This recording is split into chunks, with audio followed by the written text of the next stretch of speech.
Praise God. Hallelujah. Palapakan po natin ating Panginoon.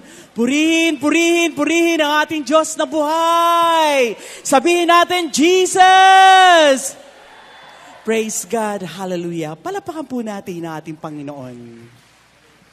Isang maganda at pinagpalang gabi po sa ating lahat, mga kapatid ko, kay Kristo. Ikinalulugod po namin na kayo'y makaisa sa oras na ito sa pinakamataas na pagsamba at pagpupuri sa Diyos, walang iba kundi ang banal na misa. Ngayon po ay ika-16 na linggo sa karaniwang panahon. Tumingala sa Diyos. Handa po natin ating mga sarili at amin natin lubusan ang banal na presensya ng ating Panginoon. Bilang panimula, sama-sama at bungsigla nating awitin ang pambungad na awit.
Ako ang iyong Panginoon.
at ng Anak at ng Espiritu Santo. Amen. Ang pagpapala ng ating Panginoong Hesukristo, ang pag-ibig ng Diyos Ama, at ang pakikipagkaisa ng Espiritu Santo naway sumainyong lahat. At sumaiyo rin. Mga kapatid, aminin natin ang ating mga kasalanan upang tayo maging marapat gumanap sa banal na pagdiriwang. Inaamin ko sa makapangyarihang Diyos at sa inyo, mga kapatid, na lubha akong nagkasala sa isip, sa salita, at sa gawa, at sa aking pagkukulang. Kaya isinasamo ko sa mahal na Birheng Maria, sa lahat ng mga anghel at mga banal, at sa inyo, mga kapatid, na ako'y ipanalangin sa Panginoong ating Diyos. Kaawaan tayo ng makapangyarihang Diyos, patawarin tayo sa ating mga kasalanan, at patnubayan tayo sa buhay na walang hanggan. Amen.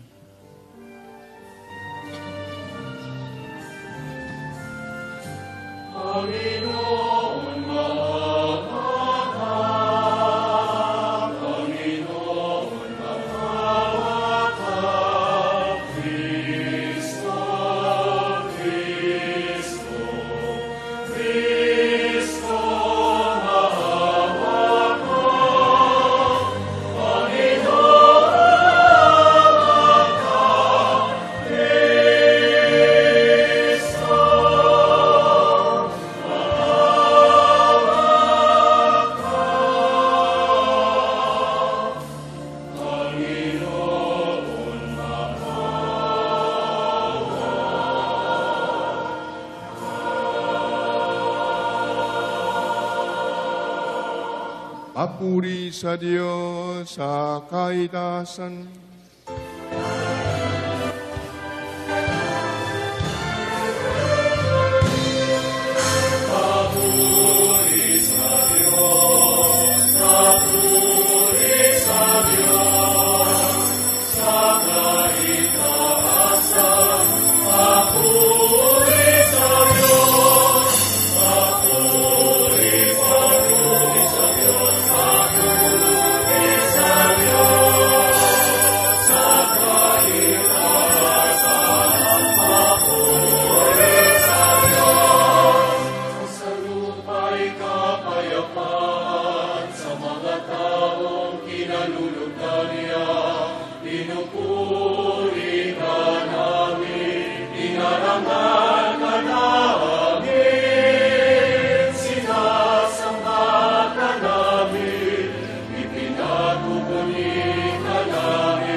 Manalangin tayo.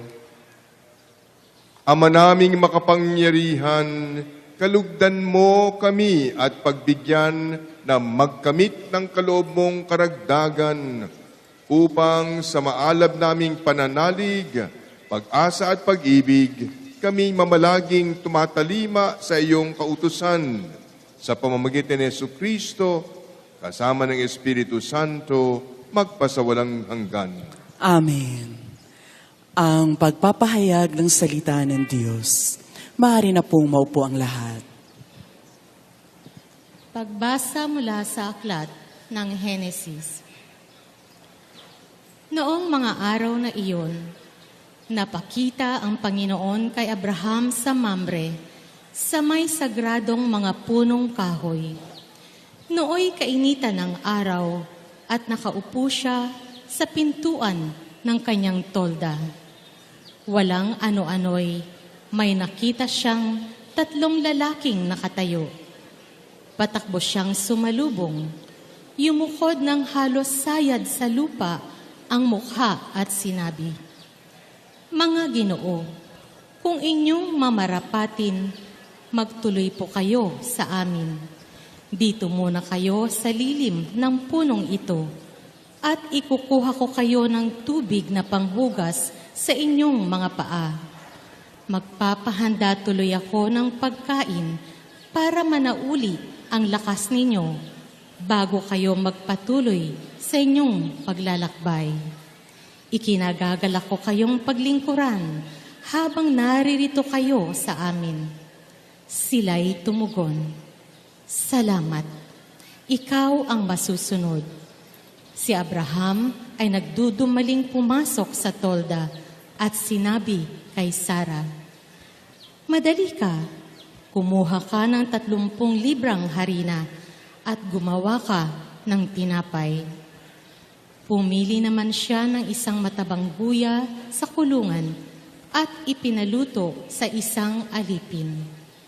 Kumuha rin siya ng keso at sariwang gatas at inihain sa mga panauhin kasama ang nilutong karne. Hindi siya lumalayo sa tabi ng mga panauhin habang sila'y kumakain. Samantalang sila'y kumakain, tinanong nila si Abraham, "Nasaan ang asawa mo si Sarah?" "Nandoon po sa tolda," tugon naman ito. Sinabi ng panauhin, "Babalik ako sa 1 taon sa ganito ring panahon. At pagbabalik ko'y may anak na siya." Ang salita ng Diyos. Salamat sa Diyos.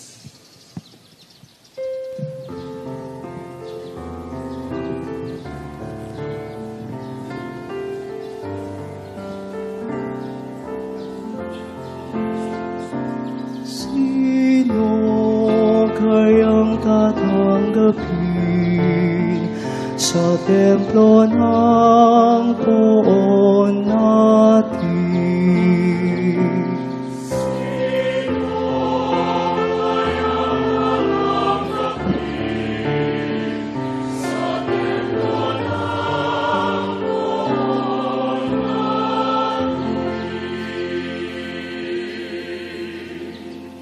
Yaong mga masunurin nga sa iyo'y nakikinig, at ang laging ginagaway naaayon sa matuwid. Kung mangusap ay totoo sa lahat at bawat saglit, yaong gawang paniniray, hindi niya naiisip.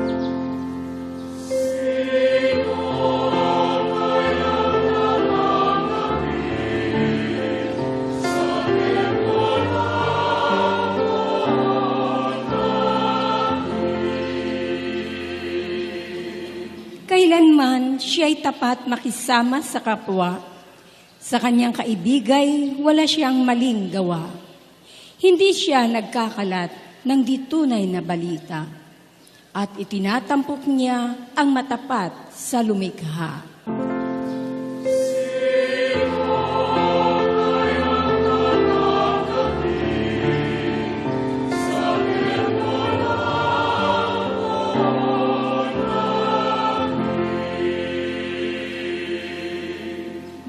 Hindi siya humihingi ng patubo sa pautang. At kahit na anong gawi, hindi siya masuhulan. Upang yaong walang salay patawan ng kasalanan, ang ganitong mga tao'y mag-aani ng tagumpay.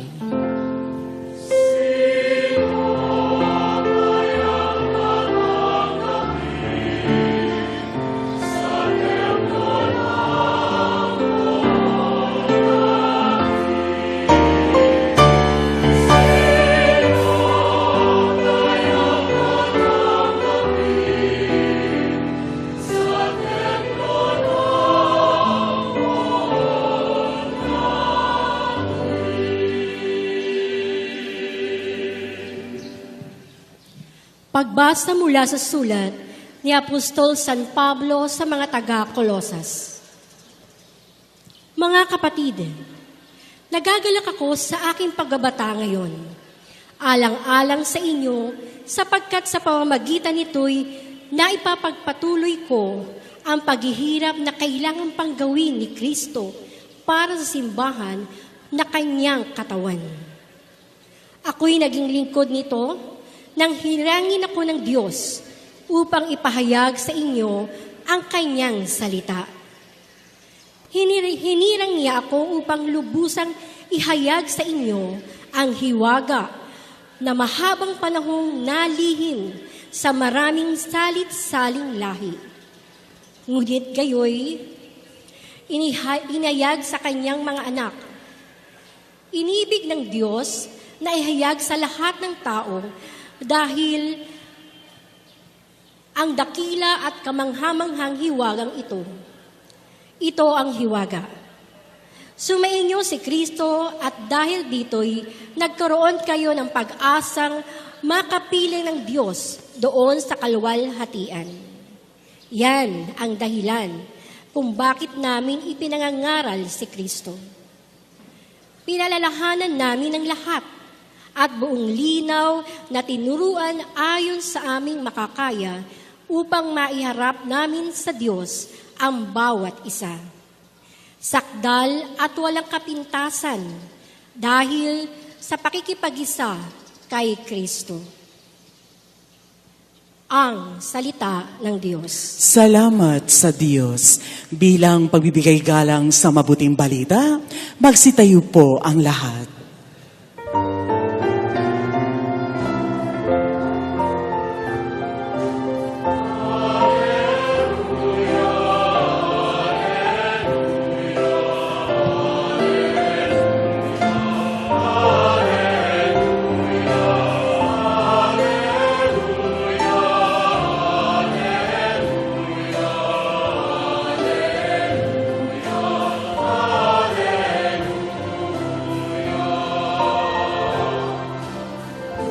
Ang salitang mula sa Diyos, kapag isinasaloob, ay mamumunga ng lubos.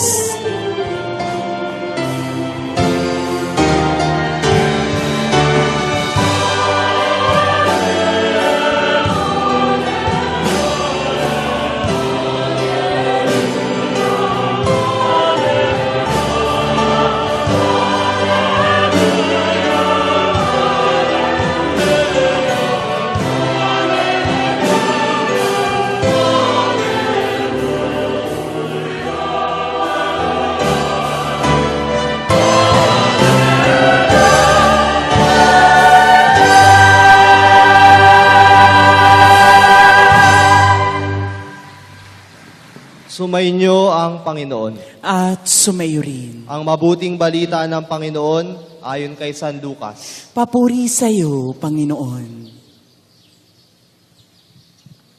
Noong panahong yon, pumasok si Jesus sa isang nayon.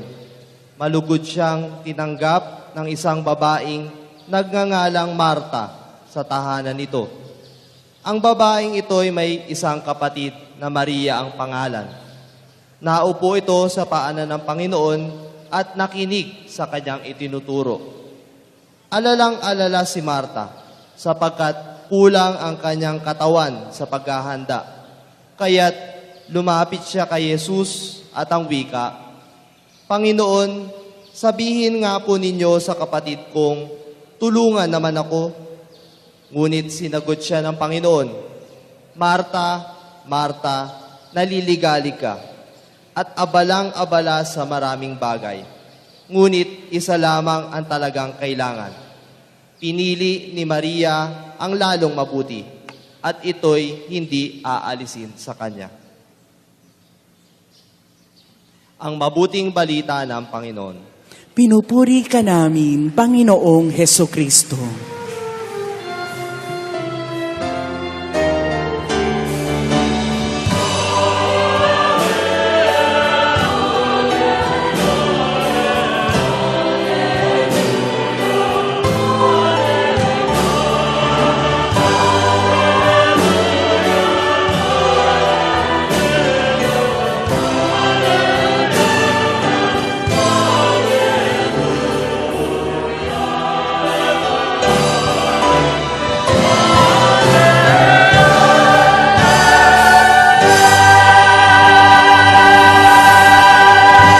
Maaari na pumaupo ang lahat at makinig ng homilya.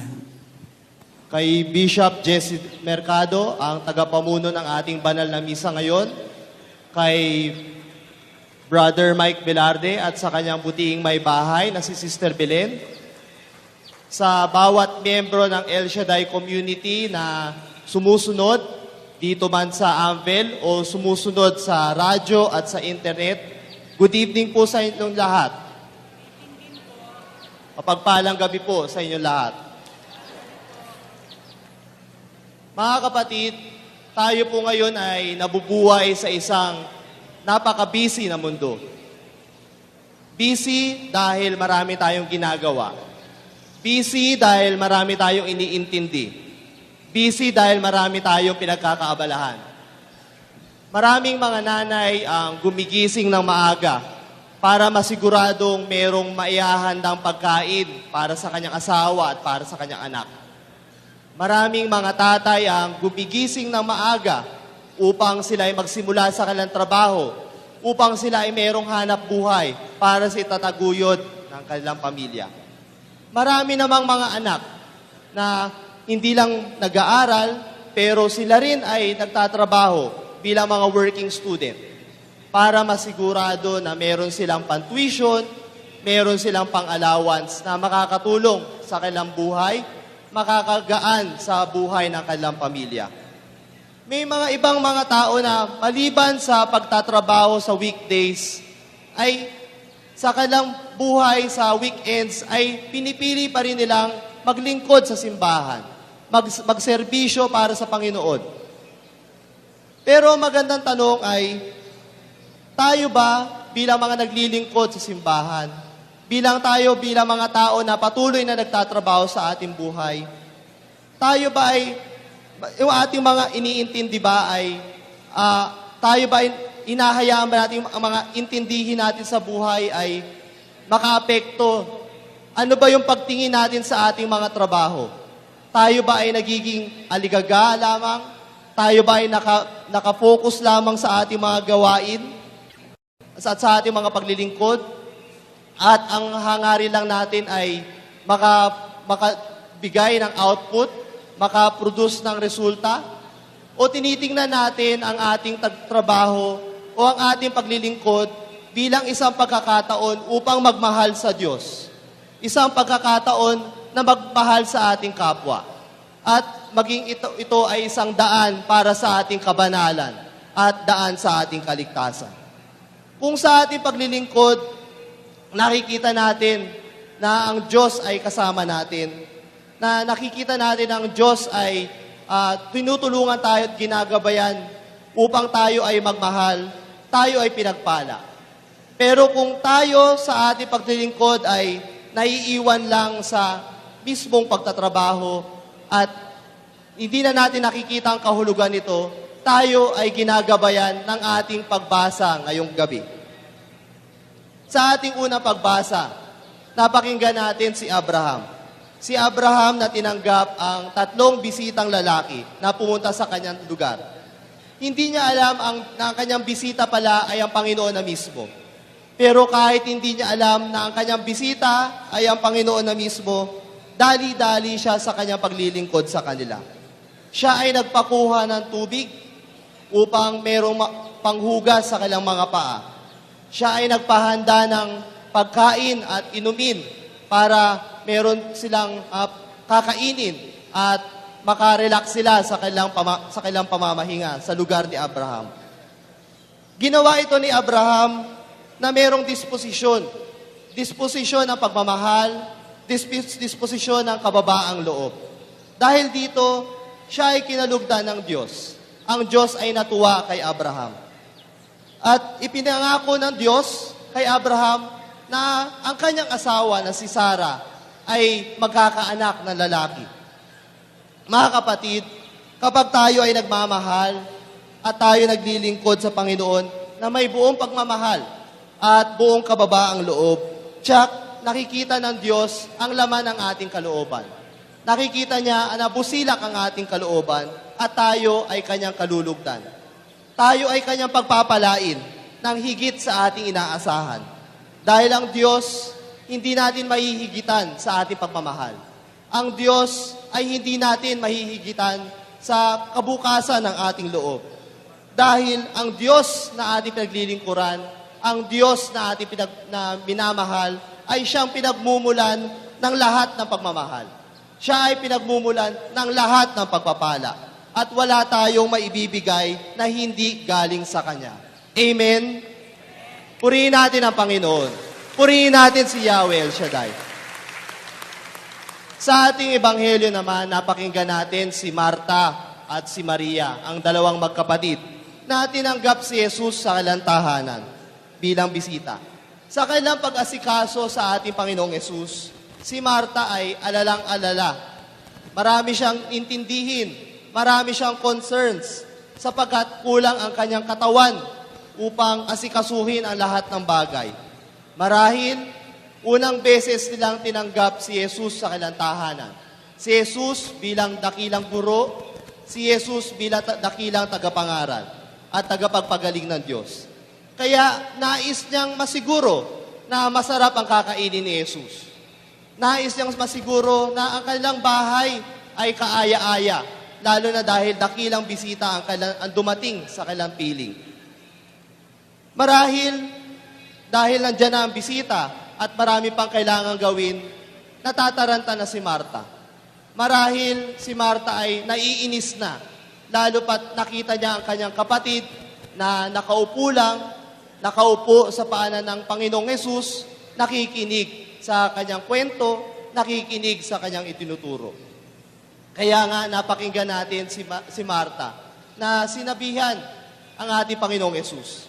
Sinabi ni Marta kay Jesus na tila na nagrereklamo, Panginoon, sabihan nga po ninyo ang kapatid ko na tulungan naman ako. Pero siya ay tiyak na nagulat sa sinagot ni Jesus sa kanya. Marta, Marta, naliligalig ka at abalang-abala sa mga maraming bagay. Ngunit isa lamang ang talagang kailangan. Pinili ni Maria ang lalong mabuti at hindi ito aalisin sa kanya. Mga kapatid, ano ang pinili ni Maria na mas mabuti? Ito ay walang iba kundi ang magmahal sa Diyos sa paraan ng pibibigay ng kanyang buong sarili, sa paraan ng pakikinig at pagninilay sa salita ng ating Panginoong Hesus. Ang salita na nagbibigay buhay sa Kanya at salita na nagbibigay buhay sa ating lahat. Sa pakikinig at pagninilay niya sa salita ni Hesus, tiyak, si Maria ay mas naliwanagan kung gaano katindi ang pagmamahal ng Diyos sa ating mga tao. Tiyak ang kanyang pananampalataya ay mas lumalim, mas lumago. At sa kanyang pagbibigay ng oras, pagbibigay ng atensyon at lakas sa ating Panginoong Hesus, mas matinding pagpapala ang kanyang naranasan. Ganon din po sa inyo. Kayo po na nagbigay ng oras, nagbigay ng lakas, nagbigay ng panahon dito sa banal na gawaing ito. Kung tutuusin, pwede nyo sanang nilaan ang inyong oras na manatili na lamang sa inyong bahay. Magpahinga, sundan ang paborito nyong teleserye. Pero mas pinili ninyo na pumarito ngayon at maranasan ang mas matinding pagpapala ng Diyos. Di bali nang makalimutan ang mga teleserye. Di bali nang maibigay ang oras sa pagpapahinga. Ang mas mahalaga ay pumarito sa tahanan ng Diyos. Amen? Purihin si Yahweh El Shaddai. Para kay Jesus, mabuti naman ang paglilingkod na ginagawa ni Marta. Ang pangaral lang naman ng ating Panginoong Jesus kay Marta ay nawa ang kanyang disposisyon, ang kanyang kalooban ay huwag mapuno ng iba't ibang alalahanin, ng mga iba't ibang problema sa kanyang paglilingkod sa kapwa, lalo na higit sa kanyang paglilingkod sa Panginoong Jesus. Dahil ang mga alalahaning ito, ang mga problemang ito ay siyang tumatanggal, ang siyang pumapawi ng pagmamahal, pumapawi ng kapayapaan sa kanyang kalooban. At kapag nawala ang pagmamahal, nawala ang kapayapaan sa kalooban natin, ang paglilingkod ay nagiging trabaho na lang. Ang paglilingkod ay basta makatapos na lang at nakatuon na lang tayo sa resulta ng ating ginagawa. Nakakalimutan natin ang Diyos na nagbibigay sa atin ng kalakasan, nagbibigay sa atin ng kagalingan upang matapos at magampanan natin ang ating mga tungkulin. Nakakalimutan natin na ang Diyos ang siyang nagbibigay sa atin ng misyon at bukasyon sa buhay na ito. At nakakalimutan natin na ang Diyos ang siyang pinag-aalaya natin ng ating mga bunga, ng bunga ng ating paggawa, at nagbibigay kahulugan sa ating buhay. Mga kapatid, ako po ay 8 months na po bilang deacon. Deacon, ang nakita ko po sa loob ng 8 months, busy-busy po ang buhay ng isang deacon. Maraming schedule po ng pagbibinyag, marami pong schedule ng pagbiblessing ng mga bahay, pagbiblessing ng sasakyan, motor, religious items, at marami pang iba. Dagdag pa po dyan yung mga pagbibigay ng formation talks sa iba't ibang ministry, iba't ibang komisyon sa parokya, tapos mga panahon na kailangan mag-attend ng meeting sa parokya, meeting ng mga iba't ibang ministry at komisyon. Marami pong ginagawa. Yun po yung pinakabuod nun. At aminin ko po, may mga panahon na nakakapagod. May mga panahon na nakaka-overwhelm. May mga panahon na tila ako ay nalulunod sa mga samusaring concerns. Pero mga kapatid, bakit hanggang ngayon ako po ay isang deacon pa rin? Bakit hanggang ngayon ako pa rin ay patuloy sa aking paglilingkod? Mga kapatid, ito po ay dahil sa ating Panginoong Diyos, kay Yahweh El Shaddai, na patuloy na nagpapanatili sa akin.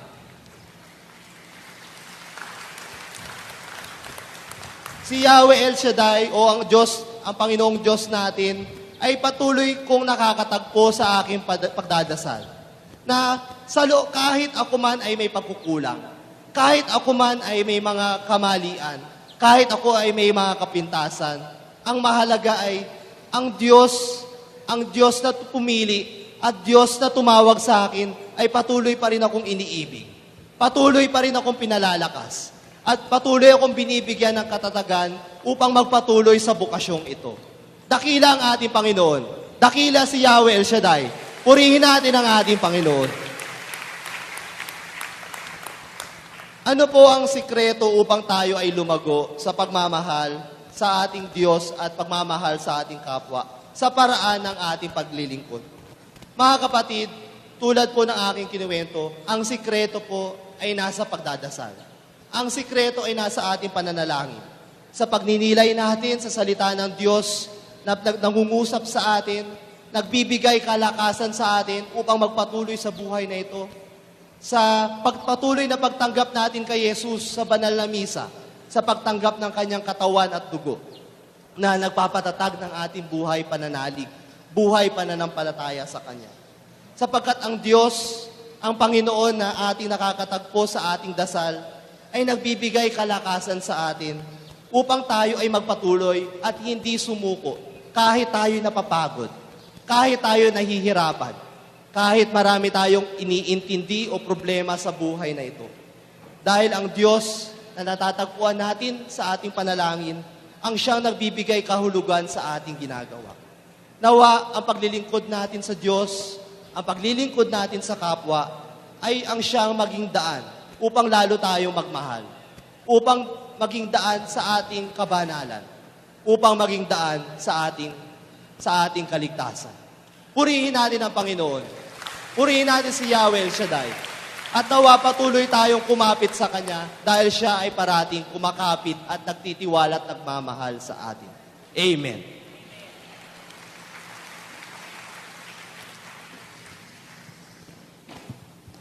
Magsitayo na po ang lahat.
Mga kapatid, dumulog tayo sa ating Ama upang higit nating maisalamin sa ating buhay ang kanyang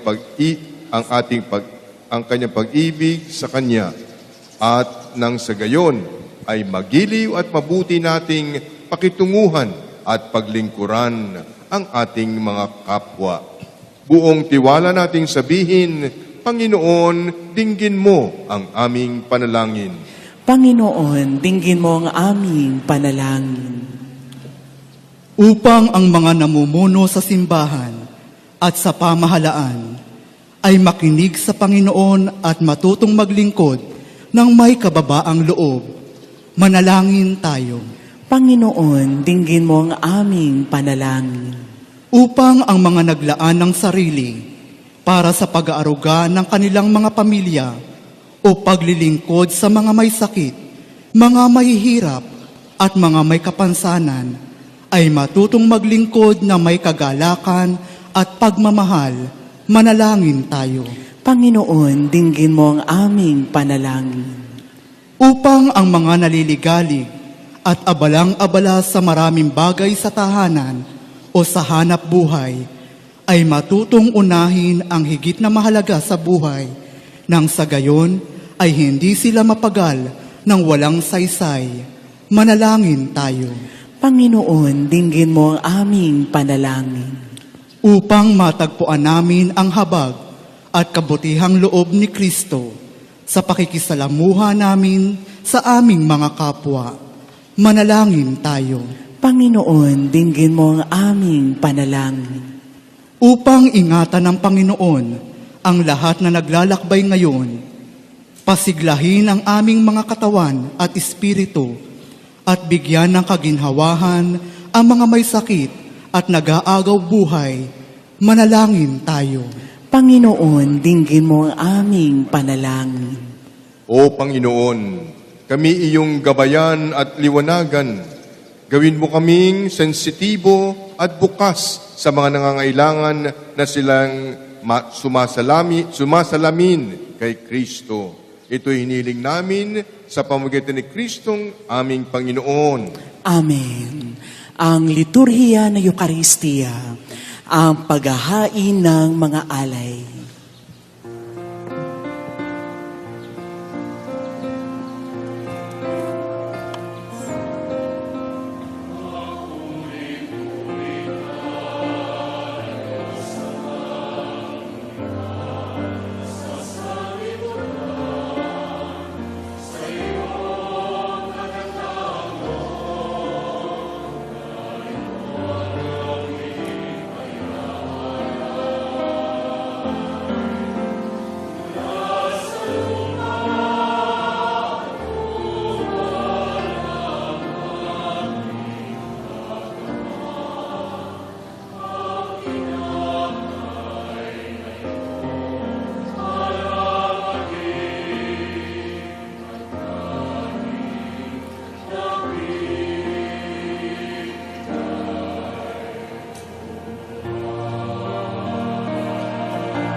Magsitayo na po ang lahat. Manalangin kayo, mga kapatid, upang ang paghahain natin ay kalugdan ng Diyos Amang makapangyarihan. Tanggapin nawa ng Panginoon itong paghahain sa iyong mga kamay, sa kapurihan niya at karangalan, sa ating kapakinabangan at sa buong sambayanang banal. Ama naming lumikha, lahat ng iyong mga paghahaing ipinag-utos noong araw ay iyong pinagtibay sa isang haing hantungan ng tanan.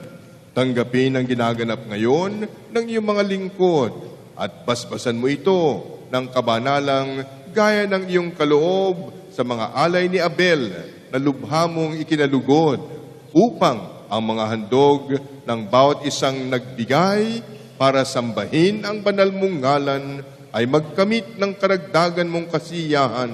Sa pamamagitan ni Jesucristo, kasama ng Espiritu Santo, magpasawalang hanggan. Amen. Sumainyo ang Panginoon. At sumayo rin. Itaas sa Diyos ang inyong puso at diwa. Itinaas na namin sa Panginoon. Pasalamatan natin ng Panginoong ating Diyos. Marapat na siya'y pasalamatan. Ama naming makapangyarihan, tunay ngang marapat na ikaw ay aming pasalamatan. Sa iyong kagandahang loob, kami iyong ibinukod upang iyong maitampok sa kadakilaan mong lubos. Kahit na ikaw ay aming tinilikdan dahil sa aming pagkasalawahan, gumawa ka pa rin ng magandang paraang may manguna sa amin para ikaw ay balikan. Kaya't ang iyong minamahal na anak ay naging isa sa mga taong hamak upang may kapwa kaming makapagligtas sa aming makapahamak at pagkaligaw ng landas. Kaya kaisa ng mga anghel si awit ng papuri sa iyo, nang walang humpay sa kalangitan, kami nagbubunyi sa iyong kadakilaan.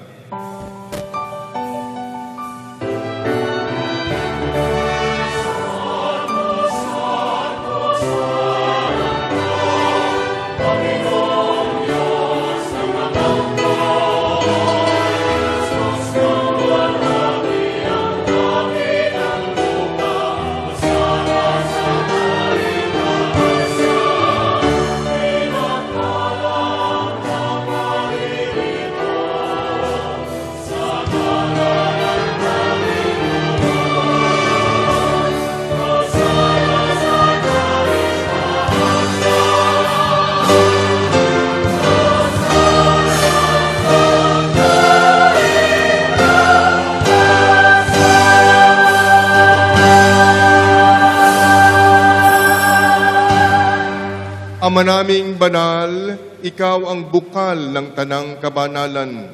Kaya't sa pamamagitan na iyong Espiritu, gawin mong banal ang mga kaloob na ito upang para sa amin maging katawan at dugo ng aming Panginoong Hesus Kristo. Bago niya pinagtiis ang kusang loob na maging handog, hinawakan niya ang tinapay. Pinasalamatan kaniya. Pinaghati-hati niya iyon. Iniabot sa kanyang mga alagad at sinabi, tanggapin ninyong lahat ito at kanin. Ito ang aking katawan na ihahandog para sa inyo.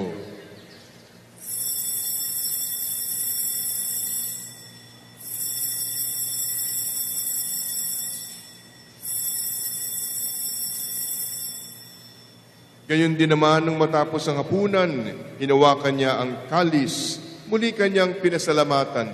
Iniabot niya ang kalis sa kanyang mga alagad at sinabi, tanggapin ninyong lahat ito at inumin. Ito ang kalis ng aking dugo, ng bago at walang hanggang tipan. Ang aking dugo na ibubuhos para sa inyo at para sa lahat sa ikapagpapatawad ng mga kasalanan. Gawin ninyo ito sa pag-alala sa akin.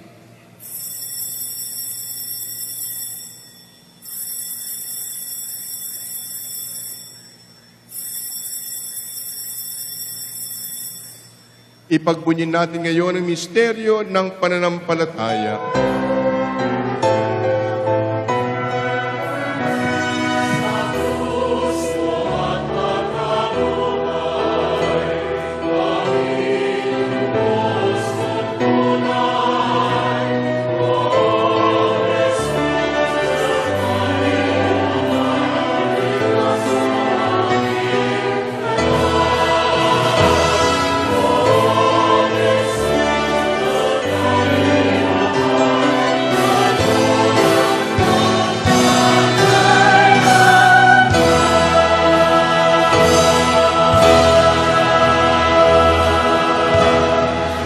Ama, ginagawa namin ngayon ang pag-alala sa pagkamatay at muling pagkabuhay ng iyong anak.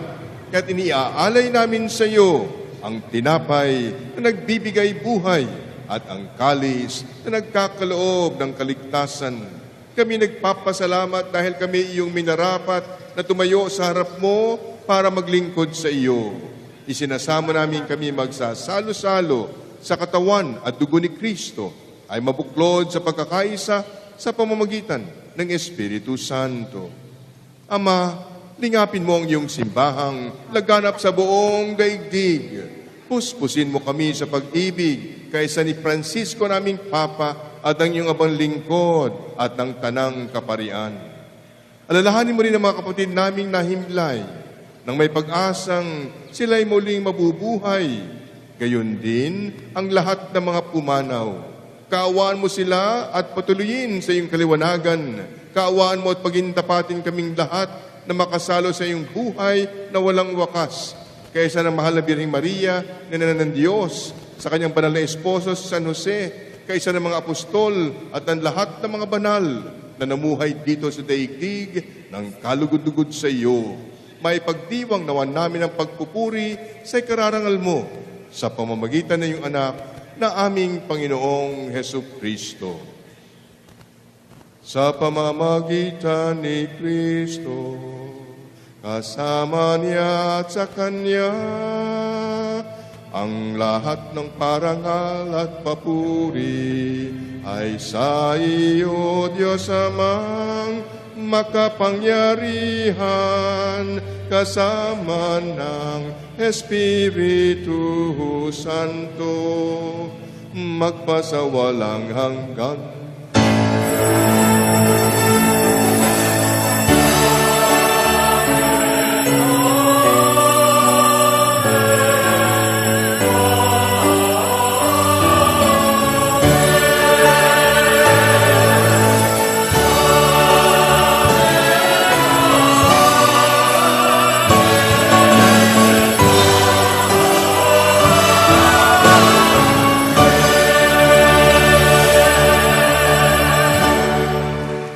Sa tagubili ng managagaling na utos at turo ni Jesus na Panginoon natin at Diyos, ipahayag natin ng lakas loob.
Hinihiling namin kami adya sa lahat ng masama, pagkalooban ng kapayapaan araw-araw, iligtas sa kasalanan at ilayo sa lahat ng kapahamakan, samantalang aming pinananabikan ang dakilang araw ng pagpapahayag ng tagapagligtas naming si Hesu Kristo.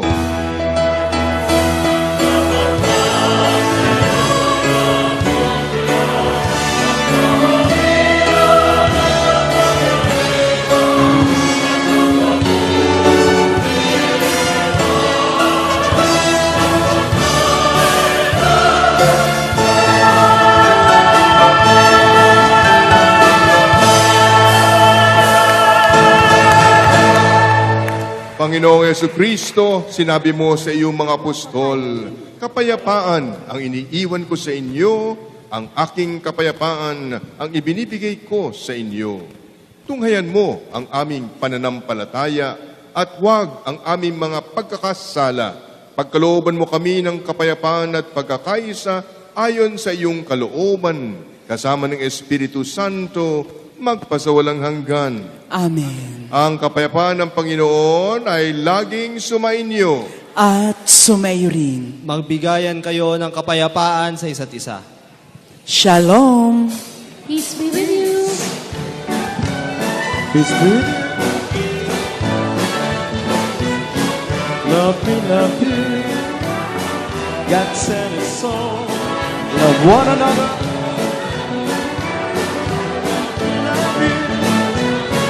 Love you. God sent His soul. Love one another. Love you.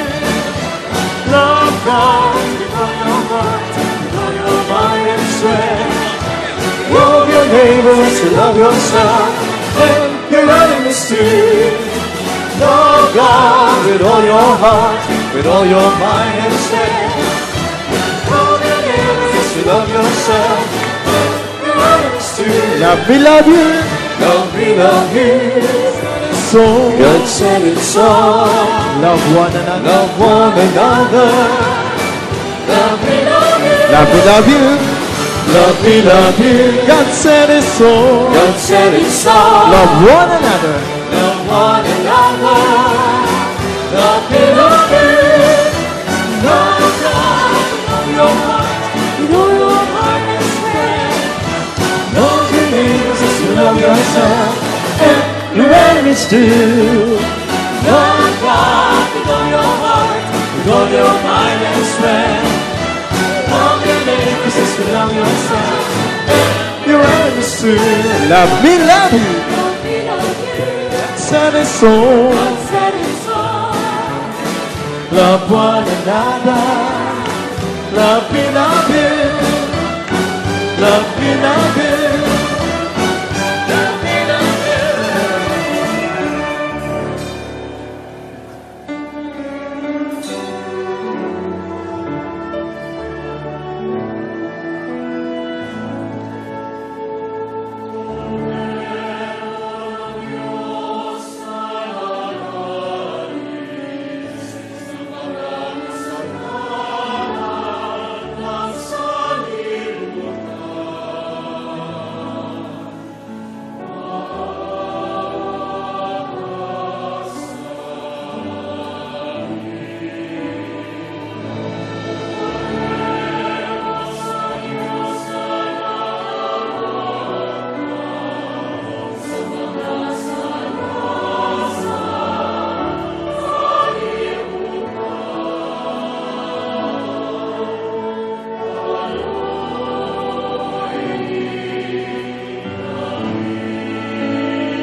Ito ang kordero ng Diyos. Ito ang nag-aalis ng mga kasalanan ng sanlibutan.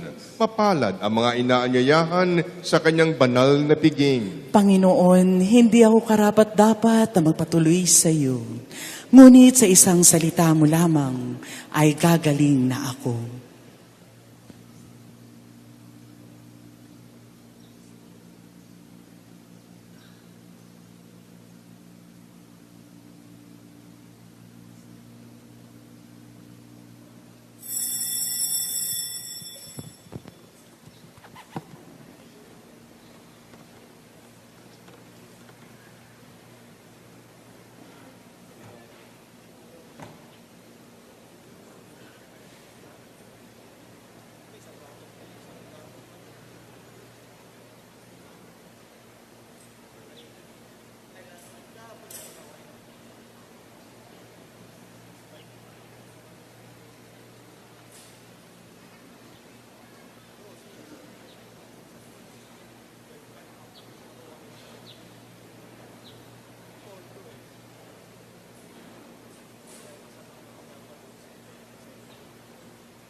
Magsitayo na po ang lahat.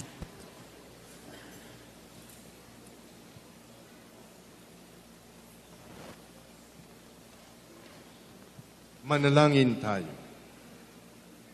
Ama naming pagmahal, manatili kang kapiling ng iyong sambayanan na ngayoy pinapakinabang mo sa iyong sariling buhay at gawin mong kami pasulong na makahakbang mula sa dati naming pagkamakasalanan patungo sa pagbabagong nagdudulot ng iyong kabutihan. Sa pamamagitan ng Jesucristo, kasama ng Espiritu Santo, magpasawalang hanggan. Amen. Patuloy lamang po tayo nakatayo at sabay-sabay po nating panalangin. Dasalin ang panalangin ni Papa Francisco para sa Jubileo ng Awa. Panginoong Hesus Kristo, tinuruan mo kami maging mawain tulad ng Ama sa langit. Winika ng sino mang nakakakita sa iyo ay nakakikita rin sa Kanya. Ipakita mo sa amin ang iyong mukha at kami ay maliligtas. Ang iyong masintahing pagtingin na nagpalaya kay Sakeo at Mateo sa pagkagumon sa salapi, sa babaeng nangangalunya at kay Magdalena sa paghahangad ng ligaya sa mga bagay na makalupa lamang. Ang nagpatangis kay Pedro matapos ng kanyang pagkakanulo at nagdala ng pangako ng paraiso sa magnanakaw na nagsisi. Itulot mong marinig rin namin na tila ba sinasabi mo sa amin ang mga salitang binikas mo sa babaeng Samaritana. Kumbatid mo lamang ang kaloob ng Diyos. Ikaw ang naghayag ng mukha ng amang hindi nakikita, ng Diyos na nagpapamalas ng kanyang kapangyarihan, higit sa lahat sa pagpapatawad at habag. Itulot mo ang iyong simbahan ay maging hayag ng mukha mo sa daigdig na ikaw ang Panginoong muling nabuhay at niluwalhati. Niloob mo ang iyong mga tagapaglingkod ay mabalot rin ng kahinaan upang magdalang habag sa mga mangmang at nagkakamali. Nawa ang lahat ng lalapit sa kanila ay madama ang pagsuyo, pagmamahal at pagpapatawad ng Diyos. Isugo mo ang iyong espiritu at italaga ang bawat isa sa amin sa pagpapadaloy ng langis ng paghirang upang ang Jubileo ng Awa ay maging isang taon ng biyaya mula sa Panginoon. At ang iyong simbahan ay makapaghatid ng mabuting balita sa may hirap na may bagong sigla, magpahayag ng paglaya sa mga bihag at inaapi, at mapanumbalik ng paningin sa mga bulag. Hinihiling namin ito sa iyo, Panginoong Hesus, sa tulong na panalangin ni Maria, Ina ng Awa, ikaw na nabubuhay at naghahari, kasama at ng Espiritu Santo, magpa sa walang hanggan. Amen. Bago po ang paggawad ng huling pagbabasbas, ating pong purihin at pasalamatan si Yahweh El Shaddai at ang Panginoong Hesukristo sa biyaya ng Eucharistia. Purihin natin ang Panginoon, yung malakas na palakpak sa ating Panginoon na buhay. Hallelujah! Marami pong salamat sa inyo lahat na nakiisa sa banal na pagdiriwang na ito at sa ating po naging sponsor at nag-alay mula po sa PFCC 25 ng Batangas Chapter. Palapakan po natin ang ating Panginoon. At atin din pong pasalamatan ang ating Panginoon sa patuloy rin ng pakikiisa sa ating banal na pagdiriwang ng ating minamahal na puno lingkod, Brother Mike Z. Velarde. At ang kanyang butihing may bahay, Sister Belen M. Velarde, ang kanyang mga anak at ganun rin ang kanyang mga apo. Palakpakan po natin ang ating Diyos na buhay. Hallelujah. At atin din pong pasalamatan ang naghayag ng mabuting balita ng ating Panginoon at nagbigay ng kanyang pagninilay. Ito po ay si Reverend Eric Terrell. Palakpakan po natin ang ating Panginoon. At ang ating pasalamatan ng ating naging punong tagapagdiwang sa gabing ito, Siya po ang ating mahal sa ating ama sa Diocese ng Parañaque, lubhang kagalang-galang Jessie E. Mercado. Palapakan po natin ang ating Panginoon. Maraming salamat po sa inyong lahat. Sumainyo ang Panginoon. At sumayo rin.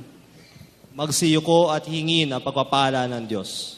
Ama naming mapagpala, pagpalain mo ng iyong mga kaloob, buhat-buhat sa langit, ang iyong sambayanan, at pamalagiin mong sumunod sa iyong kalooban, sa pamamagitan ni Jesucristo, kasama ng Espiritu Santo, magpasawalang hanggan. Amen. At ang pagpapala ng makapangyarihang Diyos, Ama at Anak at Espiritu Santo ay naway mamalagi at manaog sa inyo magpasawalang hanggan. Amen. Tapos na ang banal na misa, humayo kayo upang mahalin at paglingkuran ng Panginoon. Salamat sa Diyos!